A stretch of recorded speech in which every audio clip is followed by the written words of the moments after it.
Welcome to the very first Adventure Scroll, where we recap the events of yesterday's Legend of the Five Rings game.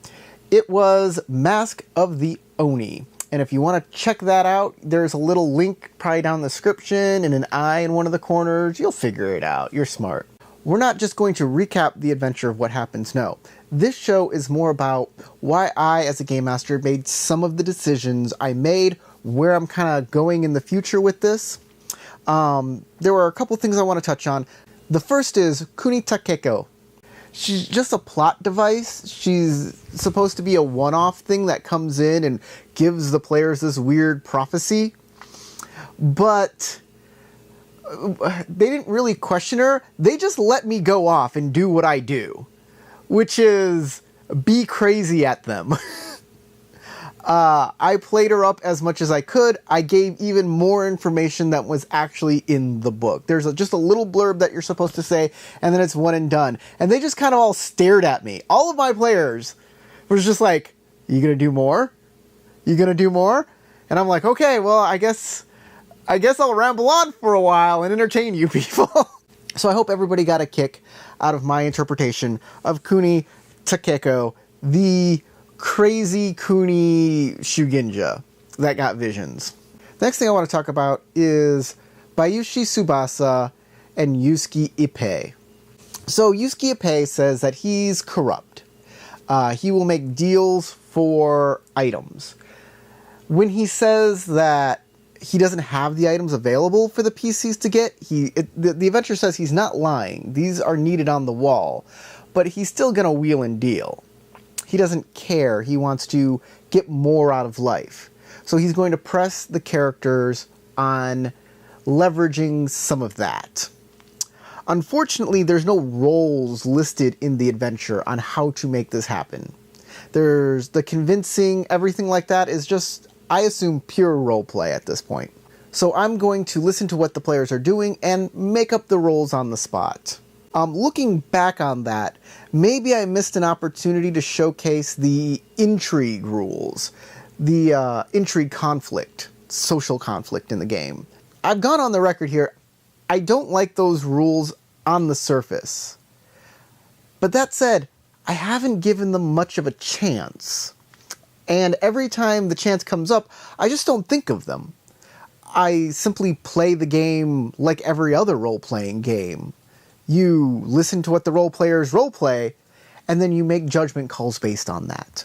When the characters kind of failed to do that, there is a man called Bayushi Tsubasa who's been following the PCs, and he also wants to leave the wall. And he wants to do that by gaining glory, gaining a reputation. So he'll come to the PCs, and if they have any trouble at all during this part of the adventure, like they couldn't get past the wall, or they couldn't get supplies, Tsubasa is supposed to step in and offer the PCs a deal. And it's not a bad deal. Sure, he gets something out of it, but it's not going to destroy the PCs in any way. They're not going to have a terrible time with it. Especially Tarek's character, Komakage, just doesn't like Scorpion, doesn't want to deal with them. So, maybe I should give him a disadvantage, a prejudice against Scorpion, because he's been acting like this. Let's talk about the Ronin. This thing is totally driven by the PCs. It's not in the book. The book says they could get a crab contingent to come with them if they got a simple opportunity on the die roll. They did not. They decided that they could do it themselves with money. And they pooled together a lot of money. Almost all of the money I gave them, they put into hiring these Ronin. So I wanted to give them a little bang for their buck. I wanted to give them something that would also add to the story. So I started making these four Ronin. As we play the game, I only gave them kind of a baseline to begin with because I was coming up with them on the spot.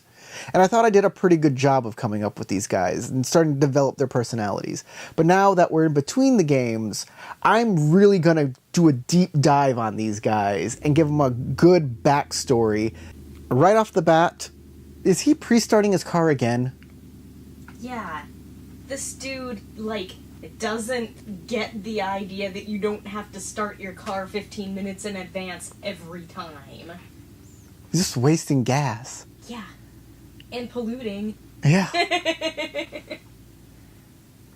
So the 4 Ronin, briefly, are Kitano, a scout. I didn't make much of him except that he's a scout. He can use a sword and a bow. But I think where I'm going to go with this character from here is I'm going to make him like Snake Plissken, like kind of hardcore. He's seen some stuff and he's a little, rattled by it all, but he's a professional and he gets stuff done. Ujitoki, who's a really big, sturdy guy. I did include in the adventure that his father was a failed Death Seeker. And because of that, his immediate family, lost the Lion Clan status and became Ronin. And he's a second generation of that. And he feels like he also has something to prove. Hoshina. I said she was a short woman. She wears Ashigaru armor and carries Ayaguchi knives. I didn't say much about her personality, who she was. They assume that she threw these knives. I don't know if I'm going to go that way, but I think I've come up with a pretty good history for her. She was not the worth of her ancestors. Her story starts here. And that is who I believe Hoshina is. Our last guy is Doi. And really, Doi is an SNL skit. Hello, Chad. Welcome to the afterlife. I'm afraid to say you have died. Okay. What's his name? What's his name from SNL? I have no The guy with the big lips? Can you throw me my phone? I'll look him up. Hey Siri, SNL cast. I'm not sure. You should just, leave that in. Just useless.